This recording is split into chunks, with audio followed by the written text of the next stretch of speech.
নমস্কার বন্ধুরা, আজকে তৈরি করব সন্ধেবেলার একটা চটজলদি খাবার, যেটা সন্ধ্যের জলখাবারে কিন্তু খেতে পারেন।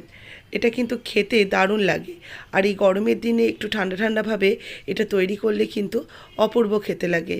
সন্ধেবেলায় অফিস থেকে যারা ফেরেন তারা যদি একবারটি এরকম একটা খাবার খান, তাহলে কিন্তু পেট মন দুটোই ভরবে।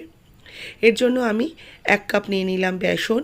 বেসনের মধ্যে দিয়ে দিচ্ছি লঙ্কার গুঁড়ো হাফ চা চামচ, হলুদ গুঁড়ো হাফ চা চামচ, সামান্য একটু খাবার সোডা, আর তার সাথে দিলাম স্বাদ মতো লবণ। দিয়ে ভালো করে বেসনটাকে শুকনো উপকরণগুলোকে মিশিয়ে নিয়ে এবার অল্প অল্প করে জল দিয়ে এটাকে একটা ব্যাটার তৈরি করে নেব।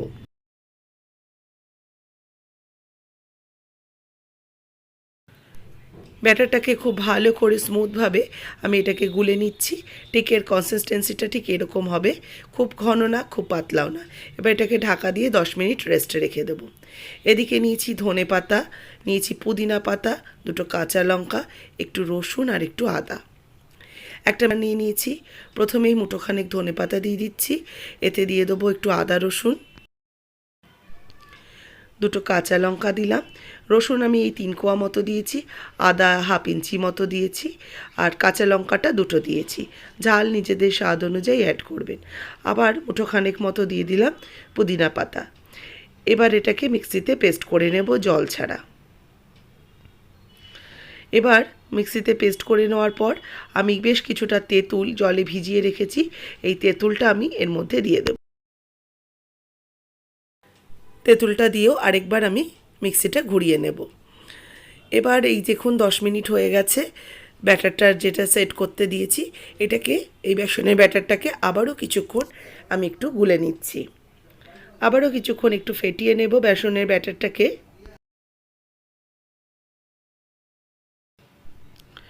ব্যাটারটা ভালো করে গুলে নেওয়ার পর কড়াইতে দিয়েছি সাদা তেল। তেল গরম হয়ে গেলে ছোট ছোট করে ফুলুরির আকারে এগুলোকে ভেজে নেব। ছোট ছোট করে দেওয়ার জন্য আমি একটা চামচ ব্যবহার করছি। চামচের সাহায্যে কয়েকটা ড্রপ ফেললেই কিন্তু সুন্দর ফুলে ঢোল হয়ে যাবে। যেটুকু জায়গায় তেল রয়েছে সেটুকু জায়গাতেই আমি কিন্তু 1 ড্রপ করে দিয়ে দিচ্ছি। এগুলোই কিন্তু বেশ ফুলে তৈরি হয়ে যাবে। আর এগুলো কিন্তু খুব বেশি বড় করবেন না, ছোট ছোট করে ফুলুরিগুলো তৈরি করে নেবেন।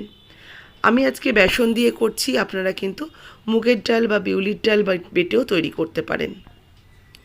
এর আগে কিন্তু আমি আগের বছর দেখিয়েছিলাম দই ফুলুরি।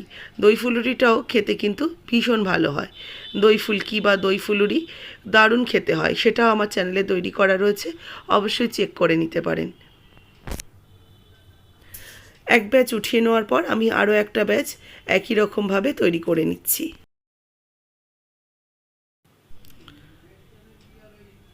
সুন্দর দেখবেন একটু একটু করে সবকটা ফুলে ওঠে।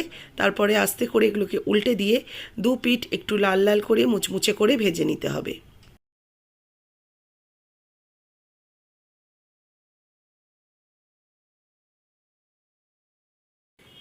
এগুলো ভাজা হয়ে গেছে, এই ফুলুরিগুলোকে উঠিয়ে রেখে দিচ্ছি।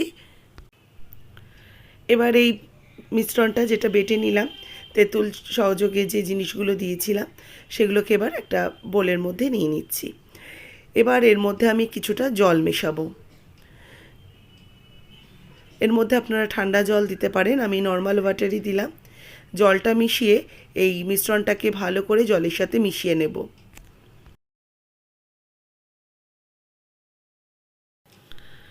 পুদিনা ধনে পাতার ফ্লেভার কিন্তু বেশ সুন্দর আসতে চলেছে। এবার এর মধ্যে আরও কিছু জিনিস দেবো। প্রথমেই দেব ভাজা জিরের গুঁড়ো 1 চা চামচ, দেব চাট মশলা 1 চা চামচ, বিট লবণ দেব হাফ চা চামচ। আচ্ছা, এর সাথে কিন্তু আমি সাদা লবণ যেটা হয় নর্মাল নুন, সেটাও আমি অ্যাড করেছি। দিয়ে দিলাম চিলি ফ্লেক্স হাফ চা চামচ, আর দেবো কিছুটা কোচানো পেঁয়াজ আর কয়েকটা রিং পিস পেঁয়াজ। এবার ভালো করে এই সমস্ত কিছুকে মিশিয়ে নেব। এতে দিয়ে দিলাম কয়েক কুচি বরফের টুকরো। আপনারা চাইলে ঠান্ডা জল ব্যবহার করতে পারেন, কিংবা নর্মাল জল ব্যবহার করে তাতে একটু বরফের টুকরো দিয়ে দিতে পারেন। ভালো করে মিশিয়ে নেওয়ার পর এবার এই ফুলকিগুলোকে এর মধ্যে দিয়ে দেব।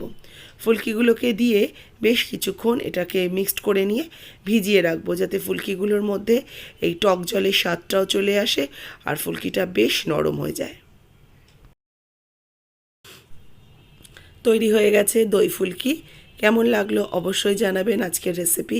ভালো লাগলে লাইক শেয়ার করবেন, যারা নতুন দেখছেন সাবস্ক্রাইব করে নেবেন। এই গরমের দিনে হালকা কিছু খাবার চাইলে সন্ধেবেলা এক বাটি খেয়ে দেখুন, খেতে অসম্ভব ভালো হয়।